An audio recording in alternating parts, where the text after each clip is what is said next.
Сан байцгаанууд та бүхэнд олон улсын амьдралд болсон үйл явдлыг томилон хүргэе. Америкийн нэгдсэн улсын ерөнхийлөгч Дональд Трампын эзэмшлийн эдлэн газарт халтсан явдал боллоо. За түүний амь насанд нь халтгаж оролцсон байж болзошгүй гэж ширэп үзэж байгаа юм байна. За энэхүү үйл явдал нь Америкийн нэгдсэн улсын Флорида мужийн Палм Бич дэх Америкийн нэгдсэн улсын ерөнхийлөгч Дональд Трампын эзэмшлийн Мар-а-лаго амралтын газрын аюулгүй бүсэд нэгэн эрэгтэй нэвтэрснээр үүссэн байна. За Америкийн нууц албаны мэдэгдэж байгаагаар тэрээр зэвсэгтэй тээврийн хэрэгсэл жолоодож явсан байна. Хот Каролина мужаас гаралтай 20 орчим насны эр бензиний сав буутай явж байсан гэж тухайн асуудалтай холбогдуулан хэвлэлийн төлөөлөгч Энто Гуглелми мэдгдсэн байна. За түүний хэд хоногийн өмнө гэр бүлийнх нь алга болсон гэж мэдээлсэн. За мөрдөн байцаагчид мөн түүнийг өмнө зүг рүү явж байхдаа замдаа бууга худалдаж авсан байж болзошгүй гэж үзэж байгаа юм байна. За шөнийн 1 цаг 30 минутын орчимд энэхүү хэрэг болсон. За ингээд түүнийг одоо машинаас зэвсгийн хайрцаг олдсон байна. За Дональд Трампын хувьд бол өмнө нь амь насанд нь халтах үйл явдал болж байсан. За тухайлах юм бол 2024 оны сонгуулийн кампанит ажлын үеэр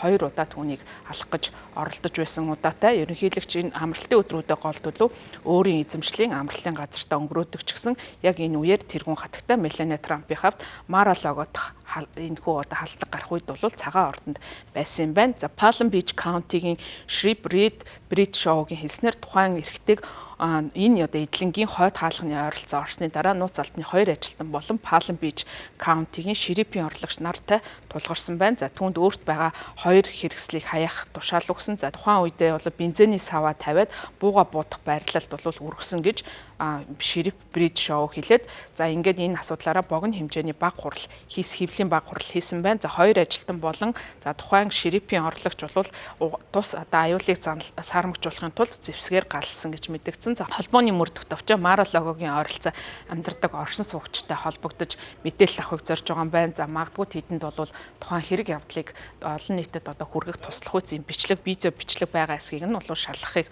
хүсэж байгаа. За тухайн одоо амиа алдсан хүний нэрийг бол олон нийтэд зарлаагүй байна. За мөрдөн байцаагчид тухайн одоо амиа алдсан этгээдийн сэтгэл зүйн асуудлыг бол тодорхойлохоор ажиллаж байгаа юм байна. За ямар шалтгааны улмаас энэхүү одоо үйлдэлийг хийх болсныг нь бол мөрдөн байцаалтын явцад шалгаж байгаа юм байна. За хууль сахиулах байгууллага бол тухайн хүн бүртгэлтэй эсэх талаар бол асуугаж ширэп Бред шоу одоохондоо мэдэхгүй гэсэн хариултыг өгсөн байна. За энэ явдал бол сүүлийн үед Америкийн нэгдсэн улс төрийн хүчирхийлэл газар авсантай холбоотойгоор гарч байгаа явдал юм. За энэ явдал бол сүүлийн үед Америкийн нэгдсэн улс төрийн хүчирхийлэл гарч байгааг илэрхийлсэн нэг хэрэг болж байна. За Мар-а-лагод урд нь бол бас халдлага гарч байсан. За Дональд Трампын хувьд бол Бэс Палм Бич клубээс хэдэн милийн зайд бол халдлага болж байсан.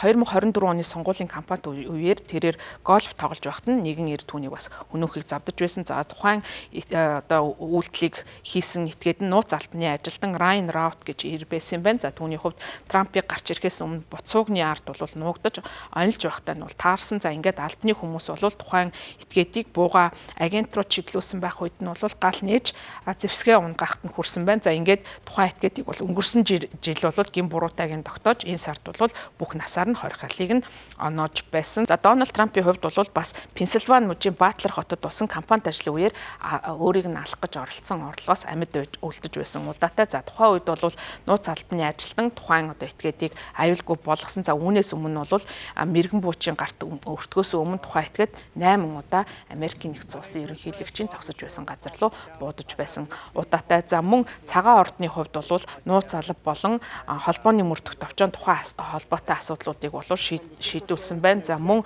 саяхан улс төрийн хүчирхийлэлтэй холбоотой тохиолдлууд Америкийн нэгдсэн улсад гарсан. За өнгөрсөн жил консерватив үзэлтэй идэвхтэн болох Чарли Киркийг хөнөөсөн хэрэг гарсан. За мөн Миннесота мужийн төлөөлөгчдийн танхимын ардсан намын одоо удирдагч болон түүний нөхрийг хөнөөсөн хэрэг гарсан. За өөр нэгэн хууль тогтоогч болон түүнийг буудан хороосон бас асуудлууд гарч байгаа. За мөн Пенсильвани мужийн захирагч Джош Шапирогийн албан ёсны байранд галдан шатах хэрэг гарч байгаа. За энэ бол 5 өдрийн өмнө буугаар зэвсгэлсэн Жоржиа мужид нэгэн ир Америкийн нэгдсэн улсын Капитолийн баруун талд бас халдлага үйлдсэн зэрэг олон одоо хүчирхийллийн дараа гарч байгаагаараа энэ үйл явдал бол Америкийн одоо сүүлийн улс төрийн амьдрал бол тодорхой хүчирхийлэлтэй холбоотой асуудлууд үүсэж байгаа. За энэ нь бол улс улс төртэй холбоотой туушрал бий болсныг бол харуулж байгаа юм. За өөрөөр хэлбэл Америкийн нэгдсэн улсын хувьд бол улс төрт нь 2 нам дамгаалсан байдалтай байдаг. За энийгээ дагаад бол улс төрийн туушрал ихээхэн газар авсан. За тийм учраас бол эсрэг одоо үзэлтэй хүмүүс өөрийнхөө одоо эсрэг